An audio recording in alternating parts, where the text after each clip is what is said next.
कश्मीर ज़िले में अगवा थी वियल मुखबियन की बाज़ियाबी लाइ डेरा मोड़ ते चौथे ॾींहुं भी धरणो जारी है, जॾहिं त शटरबंद हड़ताल के 5 ॾींहं मुकम्मल थी विया। अगवाणनि जो चवणु आहे त मुखबियन की बाज़ियाबी ताईं धरणो जारी रहंदो। रिपोर्ट करे रहियो आहे अहमद अली सियाल।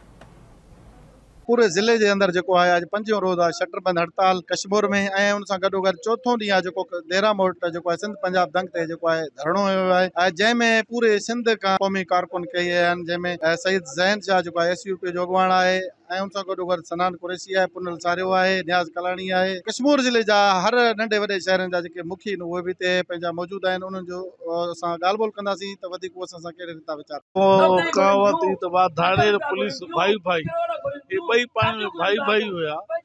ॿिन्ही खे ख़बर हुई त केरु अफ़वाह थियल आहे ऐं कंहिं वटि रखियल आहे ऐं कहिड़े हंधि रखियल आहे।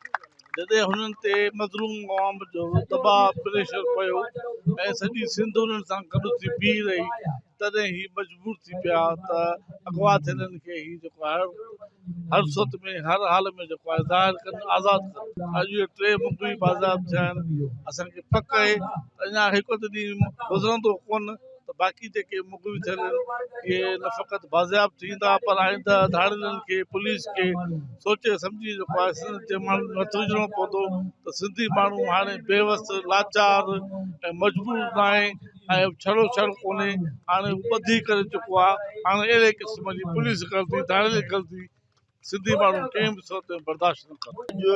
मुखी जगदेश हींअर असां सां गॾु वेठो आहे। डॉक्टर मुनीर नायक पंहिंजे जेको आहे सो वारसनि खे मिलियो आहे। नंढड़ो जेको आहे सो आज़ादु थियो आहे उहो वारसनि खे मिलियो आहे, पर असांखे उमेद आहे त सागर कुमार बि ईअं असां सां गॾु हूंदो। जेकी धरणो लॻल आहे इहो इन्हनि जे मुखबियुनि जी बाज़ियाबी लाइ हुयो।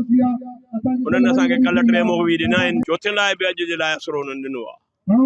अला कंदो उहो चौथों बि ॾींदा, उन खां बाद में बाक़ी जेके रहियल आहिनि उहे बि अला कंदो ज़रूरु ॾींदा। जेकी हे धरणो आहे इहो असांजो कंटिन्यूज़ आहे। जेसि ताईं सभु मुखबिर बाज़ियाब न थींदा असांजो धरणो मटणु ॾाढो ॾुखियो कमु आहे। लोग क्यों इस तरह अगवा हो रहे हैं?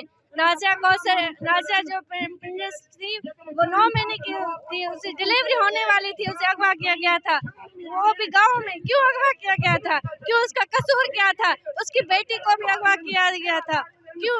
आज तक वो उनकी कैदों में है, कोई छुड़ाने वाला कोई नहीं है। आज उसे हम जो शेख कह रहा है कि 2 दिन दे, 4 दिन दे, 5 दिन दे, हम कर लेंगे। आज तक कुछ नहीं किया उन लोगों ने। हमारा ये मतलब है कि हमारी बेटी आजाद क्यों नहीं हो रही है आज तक?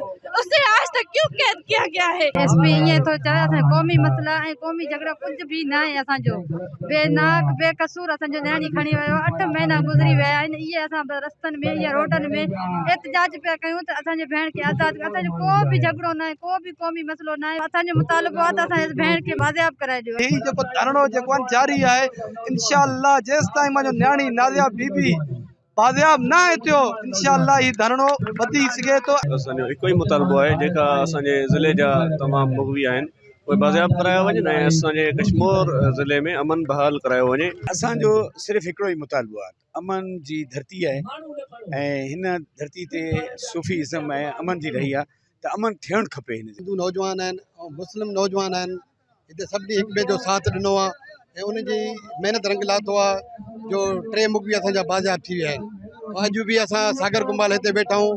हिन गोसाणी छोकिरी वई आहे ऐं आतफ वज़ीराणी वियो आहे। ॿिया बि मुखबिर आहिनि जंहिंजे लाइ असां हिते वेठा आहियूं। जेसि ताईं उहे बाज़ियाब न थींदा असां हिते हिकु पल बि न उथंदासीं। जेकॾहिं SP साहिब ॿियो नओं आयो उनखे बि असां अपील कंदासीं त हितां जा जेके बि मुखबिर धाड़ियलनि जे चंबे में उहे जल्द खां जल्द आज़ादु कराया वञनि। असांजी अपील आहे जेतिरो जल्दी थी सघे इन मसइले खे हल करनि ऐं असांजा नौजवान बिरादरी जिन्हनि हिमत कई, मियाँ साहब वारा आहिनि, ॿियनि सॼी संगत पूरे कश्मीर जी आवाम ॾेखारियो आहे, उन जो इहो रिज़ल्ट आहे। इंशाअल्लाह उमेद आहे त सागर कुमार जल्द मसइलो हल थी वेंदो। बाज़ियाब जो जेसिताईं तालुक़ु आहे त हर शइ इन्हनि वटि आहे, इन्हनि खे हर शइ जी ख़बर आहे कंहिं वटि आहे। त असांखे इहो ॿुधाईंदा त असां को किसो चढ़ियल आहे, असां कोशिशि कयूं पिया, पर इन्हनि खे त हर हिकु शइ जी ख़बर आहे त कंहिं वटि कहिड़ी शइ आहे।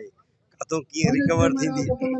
असांखे बि आज़ारनि था पिया, उन्हनि खे हर शइ खे पंहिंजी बि जान कोन था छॾाइनि।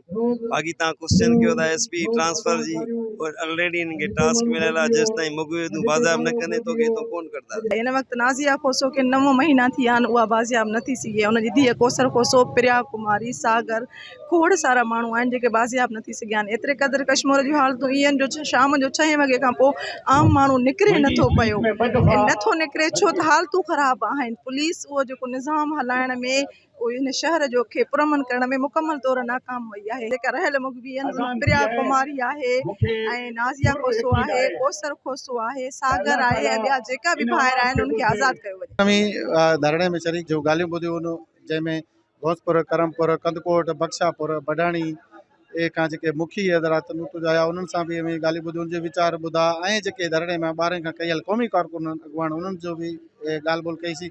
उन्हनि जो बि इहो हिकिड़ो ई मुतालबो हुयो त पूरी सिंध जीअं ख़ासि करे कश्मीर में जेकी अगवाकारियूं बदमनियूं ऐं जेको ही पुलिस जेको आहे कारोबार ठाहियो आहे, जेको मुगवियुनि खे अगवा कराया ऐं पैसा वठी भुॻो जेको बाज़ाबी करण लाइ जेको असीं हीउ धरणो ॾिनो आहे।